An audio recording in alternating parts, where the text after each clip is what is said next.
Quero mais uma vez saudar a igreja com a graça e a paz do Senhor Jesus, desejando que Deus continue falando aos nossos corações e operando em cada um de nós com o seu poder maravilhoso, com a sua misericórdia e com a sua graça. Amém? Vamos orar, queridos, pedindo assim a bênção do Senhor sobre mim, para que eu seja um instrumento nas mãos do Senhor e também sobre todos os irmãos que aqui se encontram e sobre a vida daqueles que nos acompanham neste momento por meio da internet. Oremos a Deus. Deus maravilhoso, muito obrigado pelo privilégio de sermos teus filhos e por um dia termos sido alcançados pela tua graça, pela tua misericórdia e podermos estar hoje diante do Senhor para atentamente ouvirmos a tua voz.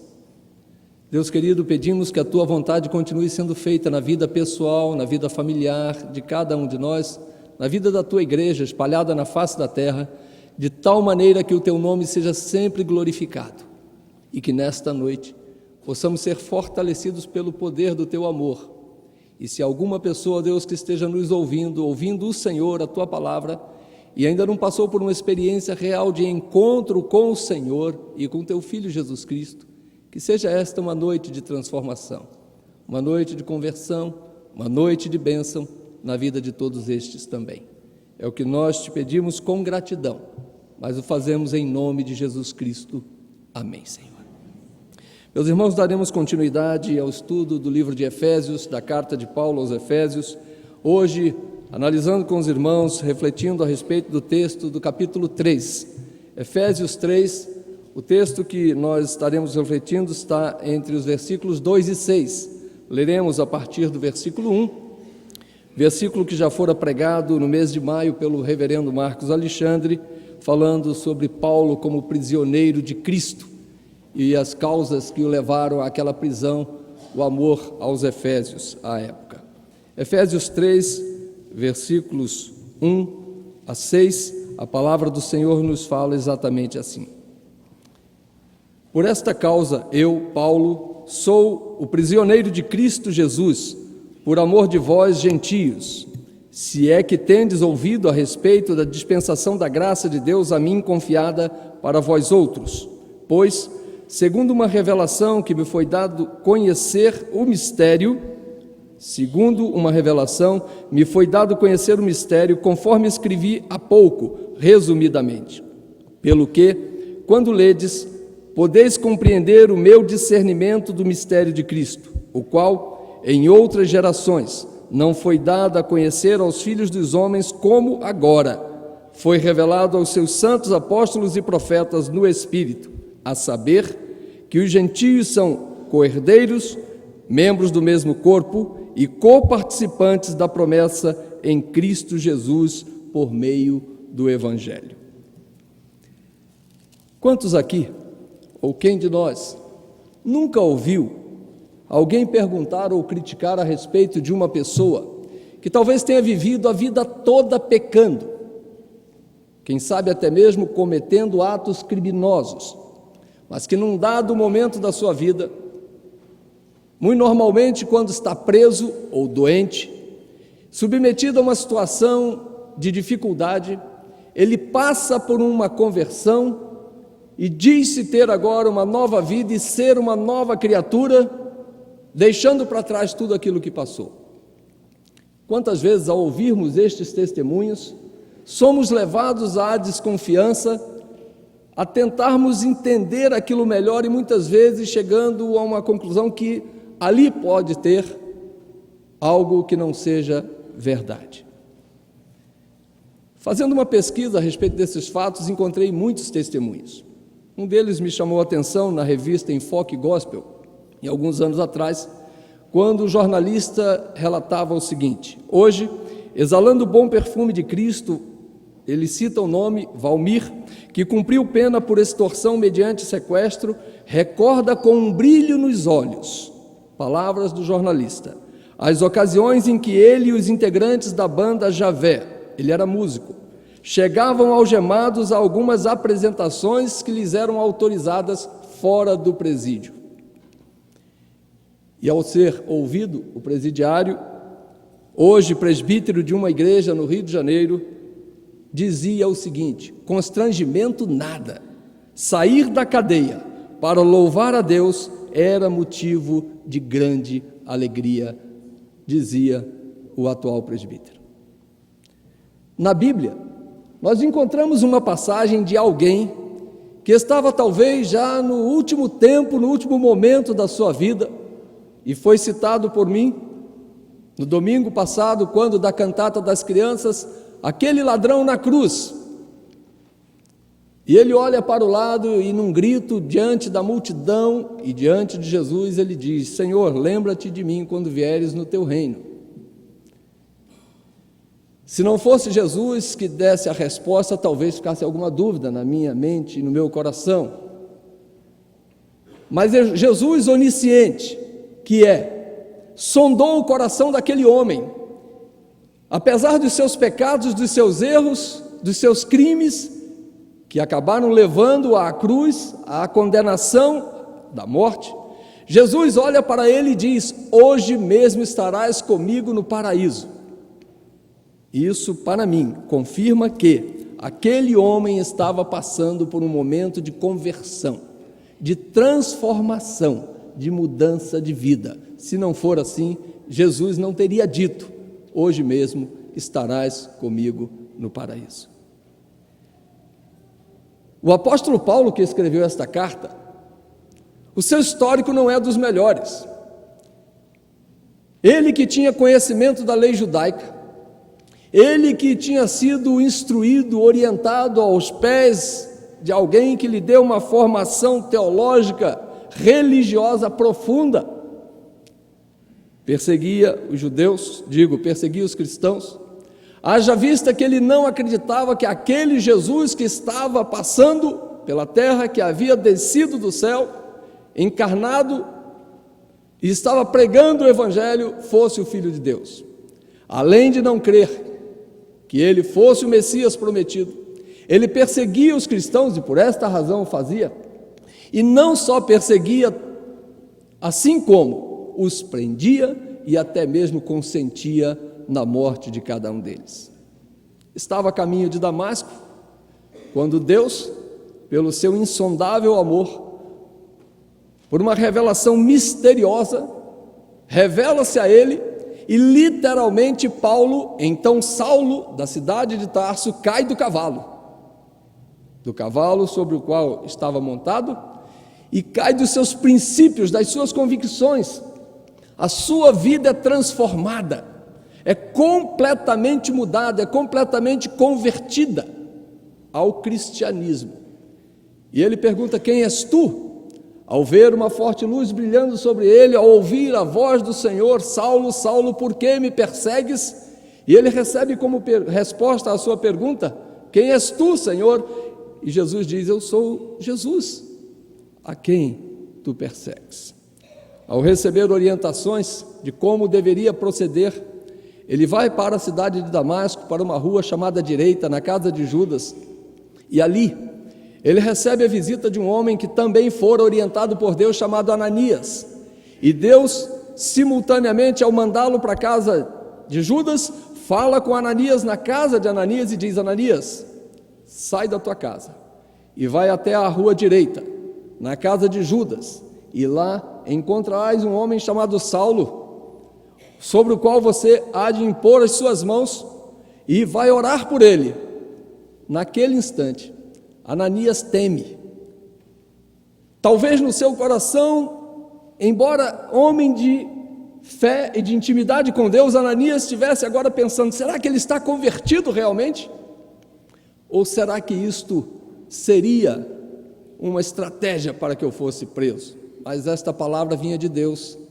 Então, convencido pelo poder de Deus, pela autoridade de Deus, pela unção do Espírito Santo de Deus sobre a sua vida, Ananias sai da sua casa e vai até a casa de Judas, e ali encontra Saulo, e ao orar por ele, cai de seus olhos como que escamas, e ele passa a ter uma nova visão de vida, ele passa a ter uma nova perspectiva, um novo objetivo na sua vida, e ele muda o seu coração, ou Deus muda o seu coração, Deus transforma o seu coração. O que é que faz com que uma pessoa seja transformada dessa maneira.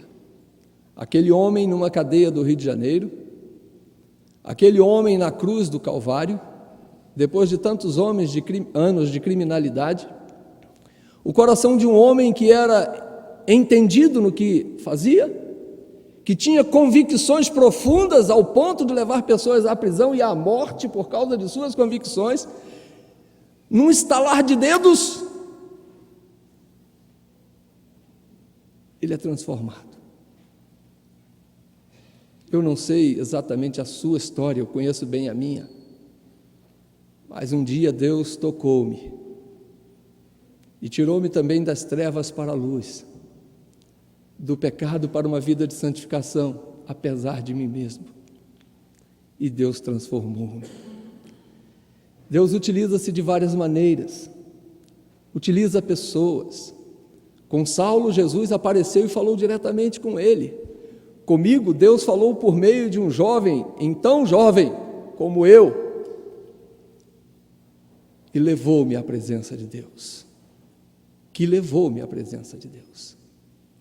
Certamente um dia, no caminho da sua vida, da sua jornada, Deus o chamou e Deus também transformou o seu coração.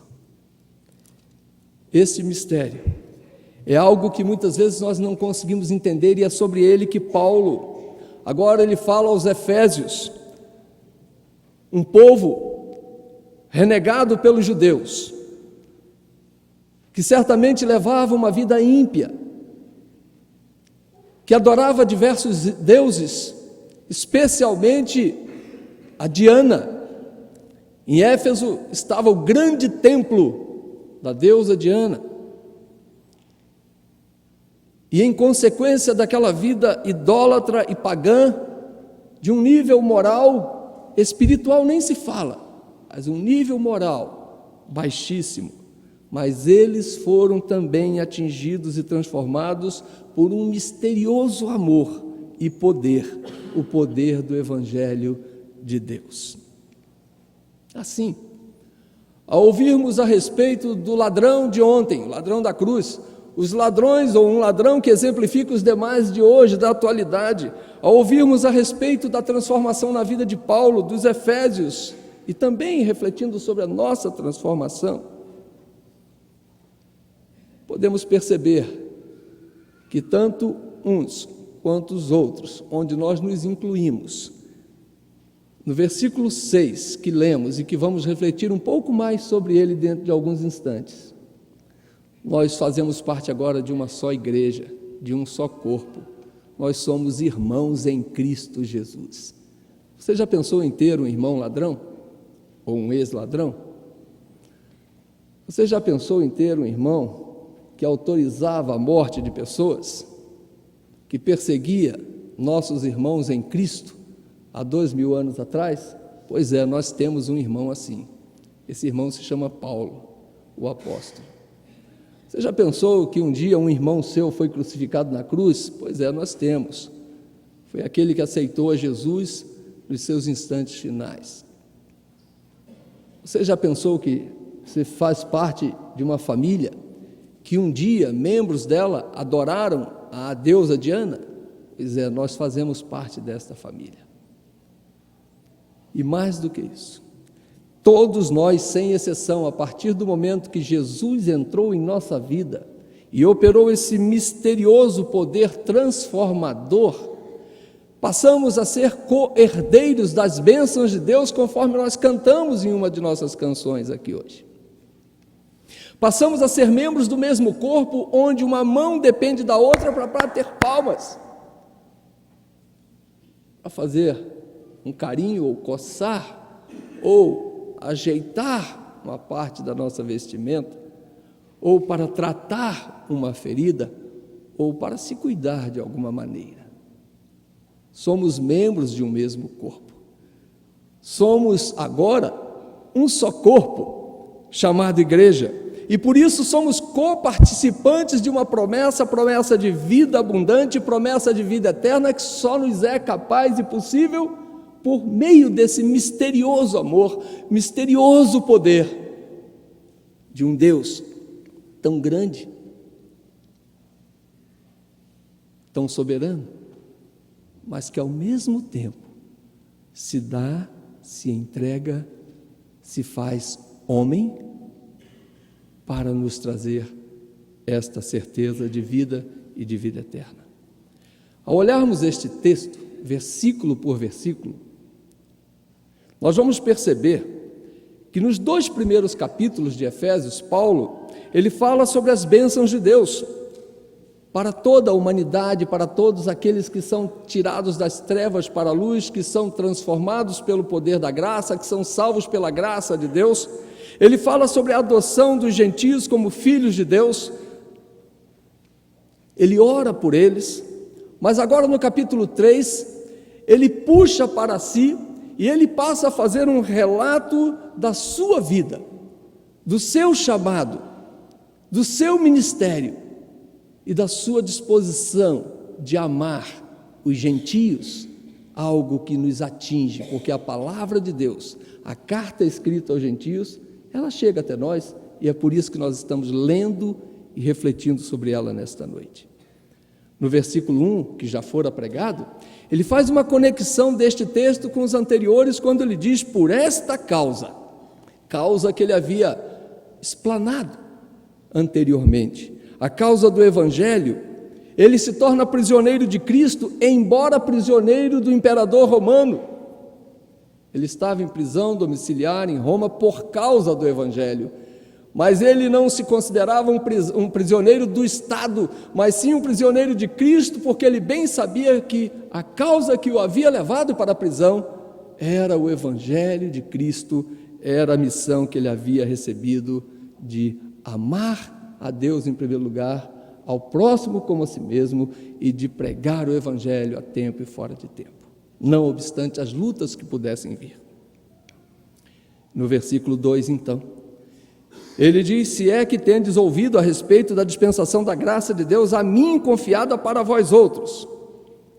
E este versículo ele inicia com uma pequena palavra, que inicialmente nos dá uma ideia de dúvida, quando ele diz, se é que, aparentemente Paulo escrevendo assim, ele poderia estar duvidando, será que vocês ouviram realmente?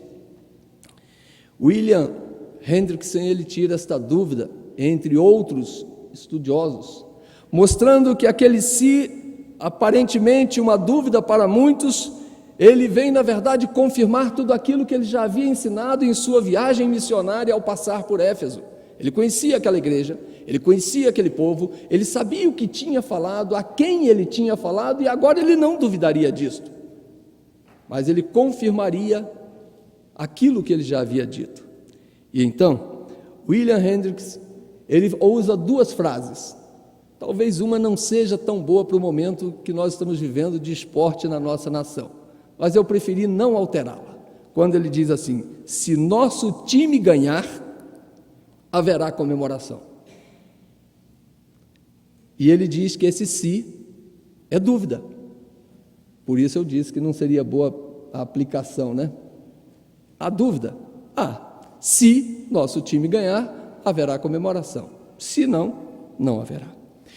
Mas ele usa outra frase quando ele diz assim, se você não sabe o dia da sua morte, então deve estar preparado agora. E aí então ele diz, este se indica uma suposição que é dada por admitida. Nós não sabemos se o time ganhará, mas nós sabemos que um dia morreremos. E isso é certo. Então ele defende, dentro dessa visão, que aquele se, ele vem como certamente, como seguramente vocês ouviram. E isto está descrito em algumas versões. A nova versão internacional, a NVI, nos diz que certamente vocês ouviram a respeito da dispensação da graça de Deus confiada a mim e para vós outros. A versão Reina Valera, uma das mais antigas versões espanholas, que acaba de chegar no Brasil agora no ano de 2010, ela traz que seguramente vocês ouviram a respeito da dispensação da graça de Deus a mim confiada para vós outros. De forma que não fica dúvida de que Paulo sabia que ele já tinha ouvido do Evangelho. E ao escrever esta carta, que também é válida para nós nesta noite, Deus sabe que nós ouvimos o do Evangelho, fomos atingidos pelo poder transformador do Evangelho, e agora sabemos a respeito da dispensação da graça de Deus que foi confiada a Paulo, para eles, Efésios, e para nós outros também. E que dispensação é essa? Do grego, a palavra dispensação é oikonomia, que quer dizer mordomia, serviço, ordem, missão, comissionamento. E Paulo tinha então a consciência de que ele tinha sido comissionado, ordenado por Deus, para levar as boas novas do Evangelho, a graça de Deus que havia sido confiada a ele para pregar aos Efésios para a salvação daquele povo. E ele fala sobre as riquezas de Deus. Riquezas, neste texto, que serão encontradas sobretudo no verso 8, quando ele vai expressar que aquilo que ele tinha que pregar, a dispensação da graça de Deus a ele confiada, na verdade era cuidar das riquezas de Deus, como mordomo da casa de Deus, da obra de Deus, da palavra de Deus, do Evangelho do Senhor, como o Evangelho das insondáveis riquezas de Cristo, que estão citadas no versículo 8 deste texto, um pouco mais à frente. E aquele chamado não fora somente para Paulo, é um chamado que nos atinge, porque assim como ele diz que nós somos co-herdeiros, membros de um mesmo corpo, co-participantes, eu diria que é na alegria e na tristeza, em todos os momentos somos co-participantes, é na pregação do Evangelho, e se necessário for, até mesmo presos por causa do Evangelho. Estamos vivendo uma época que só queremos usufruir das coisas boas do Evangelho. Quantas vezes falam do lado bom? Pedro, em sua primeira carta, ele fala que o sofrimento por Cristo é um sofrimento glorioso. Paulo está aqui neste texto dizendo aos Efésios que a sua prisão também era algo glorioso para ele, porque ele se gloriava em estar preso por causa do Evangelho de Jesus Cristo, o qual ele estava pregando. E então ele chega no verso 3 e fala sobre um mistério. Verso 3 que nos diz: pois segundo uma revelação me foi dado conhecer o mistério, conforme escrevi há pouco resumidamente. E este escrevi há pouco, certamente nos capítulos 1 e 2, em vários momentos, em alguns versículos mais especificamente, ele vai falar sobre esse mistério de Cristo na vida dos gentios, dos Efésios. E os efeitos desta informação se encontram no versículo 4, quando ele diz: pelo que, quando ledes, podeis compreender o meu discernimento desse ministério. Quando lemos, nós somos privilegiados hoje, eu digo. Por quê? Porque o versículo 5 vai nos mostrar que outras gerações não tiveram as mesmas informações. E isto já acontecia entre os Efésios. Ele vai dizer isto lá há 2000 anos atrás, que o qual, mistério este, que em outras gerações não foi dado a conhecer aos filhos dos homens. E ele diz: como agora foi revelado aos seus santos apóstolos e profetas no Espírito. E quando eu digo que nós somos privilegiados, porque para nós as informações do Antigo Testamento, as informações do Novo Testamento, o mistério de Cristo, que fora revelado desde o Antigo Testamento, já no livro das Gênesis, muitos, assim como não estava tão claro aos olhos dos Efésios, dos gentios, ali na igreja de Éfeso, hoje nós temos toda esta gama de explicações, de análises, de orientações, e temos grande qualidade de informações, o que nos possibilita uma decisão, um discernimento e uma atuação muito melhor. Que mistério é esse? Um Deus soberano que ama pecadores, um Deus que submete o seu Filho amado, seu Filho unigênito, para descer do céu e encarnar-se, e embora rejeitado por aqueles para quem ele veio, não nos abandonou.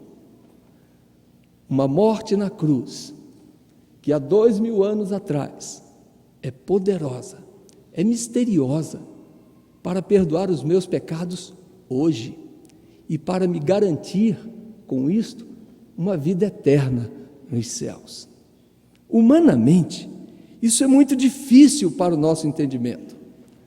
Martinho Lutero, ao escrever a respeito destas coisas, ele diz: o mistério da humanidade de Cristo, o fato dele ter descido ao ponto de revestir-se de carne humana, está além de toda compreensão humana. Só pela fé nós podemos entender e sermos atingidos por este poder. E então ele chega ao verso 6, e Paulo esclarece que mistério era este, a saber, que os gentios são co-herdeiros, são membros do mesmo corpo e são coparticipantes da promessa em Cristo Jesus por meio do Evangelho. Co-herdeiros é fazer parte da partilha de bens em iguais condições. Herdeiros de toda herança que fora prometida a Abraão, a Moisés, aos demais profetas, aos nossos irmãos em Cristo, apóstolos à época de Cristo, e a todos aqueles que ao longo da história têm sido atingidos pelo poder de Deus. Judeus e gentios, agora co-herdeiros, como cristãos, são herdeiros juntos da mesma bênção, a bênção da salvação. São membros do mesmo corpo, são co-incorporados, são implantados, todos em um mesmo corpo, como membros e como ajudadores uns dos outros, dependentes uns dos outros, e agora somos irmãos uns com os outros e uns dos outros. E é o mistério de Cristo que faz isso na nossa vida. Co-participantes das promessas, de todas aquelas promessas feitas aos judeus e que eles achavam que eram só para eles, e que por meio da ação de Jesus Cristo e do Espírito Santo de Deus, convencendo a cada um, por meio dos profetas e apóstolos, ele vem desvendar este mistério e dizer que Cristo veio para todos, para que todos tenhamos vida, e vida eterna nos céus. Agora, bênçãos estendidas a todos os povos, como fora prometida desde o Antigo Testamento, mas talvez não entendida durante longo tempo pelos judeus e por outros povos. O misterioso poder transformador de Jesus Cristo nos chama a atenção, nos atrai e nos leva à reflexão de que se existe uma causa pela qual lutar, uma causa pela qual devemos orar e nos entregarmos, é a causa do Evangelho de Jesus Cristo. Ainda que tenhamos que sofrer, como prisioneiros de Jesus Cristo, a exemplo do que já fora citado lá em Pedro, quando ele diz: o sofrer por Cristo é um sofrimento glorioso, maravilhoso. Porque fomos chamados e comissionados para esta dispensação, para esta mordomia, para este serviço, para este comissionamento, para pregar o Evangelho a toda criatura, como nós ouvimos aqui, quando ouvimos falar sobre missionários voluntários, quando cantamos algumas canções que nos levaram a entender que todos precisam do Senhor Jesus. Porque fomos privilegiados, como já disse anteriormente, ao receber a revelação, uma revelação que foi dada a conhecer a Paulo e que também nos foi trazida, assim como àquela igreja em Éfeso. Fomos chamados para sermos mordomos da riqueza ou das riquezas do Evangelho. Assim como Paulo era mordomo dessas riquezas, este chamado é para todos nós. E muitas vezes nós guardamos esta riqueza num baú bem fechado e não transmitimos a ninguém. Às vezes, nem dentro de casa, pelo exemplo, pelo testemunho ou pela palavra. E o Senhor nos chama nesta noite para tomarmos esta decisão. Uma decisão de assumirmos a nossa mordomia, o nosso serviço, a ordem que Ele nos deu, o nosso compromisso de revelar este mistério às pessoas que ainda não o entenderam. E quem vai operar com poder para que isto aconteça, não somos nós, é o poder do Espírito Santo que age em nós e por meio de nós. E é por isso que Deus, em sua sabedoria e graça, criou a igreja.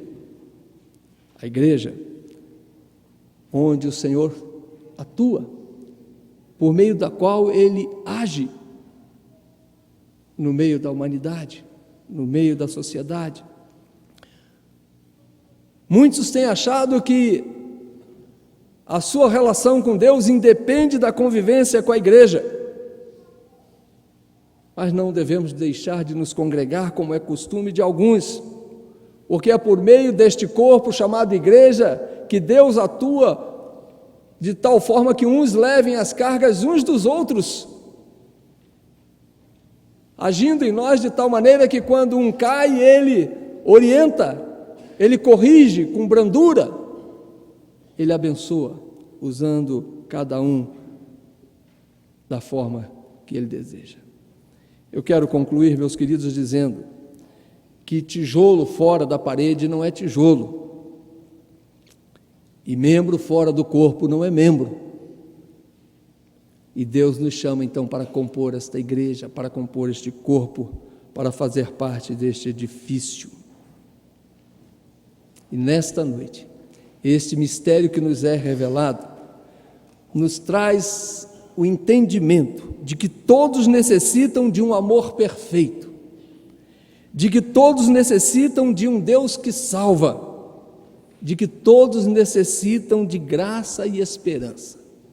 E isso não ficou restrito aos judeus, mas o Senhor estendeu aos gentios, gentios que estão aqui neste texto, exemplificado, mostrados como a igreja de Éfeso, mas também onde estamos nós incluídos. Que nesta noite, ao cantarmos esta canção que vamos cantar agora, possamos nos colocar diante de Deus e dizer: eis-me aqui, Senhor, para dizer a todos aqueles que necessitam de um amor perfeito, de uma graça e esperança, de um Deus que salva, eis-me aqui, Senhor, para levar este evangelho, este misterioso poder capaz de transformar as vidas dos mais pecadores que possam existir na face da terra. Que Deus nos abençoe e que nós possamos sair daqui gratos, porque o Senhor revelou-se a nós e porque hoje nós somos instrumentos nas mãos de Deus para pregar este mistério da salvação, o misterioso, mas revelado amor, poder salvador de Jesus Cristo. Mistério que não é misterioso porque nós não o conhecemos, mas sim porque é impossível entender tão grande amor, mas que a nós é revelado e colocado em prática por meio de Jesus. Que Deus nos abençoe. Amém.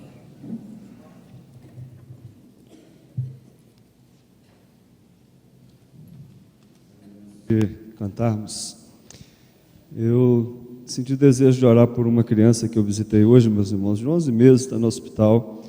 A mãe está frequentando a nossa igreja, na nossa classe lá de profissão de fé, e aí eu pensei que talvez haja aqui irmãos que estejam diante de uma semana também desafiadora, decisões difíceis, ou outras coisas, outras questões, e eu queria dar oportunidade para o irmão que quiser vir aqui à frente, enquanto nós cantamos, colocarmos a nossa vida no altar de Deus. Essas bênçãos que recebemos e que lemos hoje, nós somos coparticipantes das promessas por meio do Evangelho. Deus tem promessas para a nossa vida, para a sua vida, para a vida da igreja, e eu quero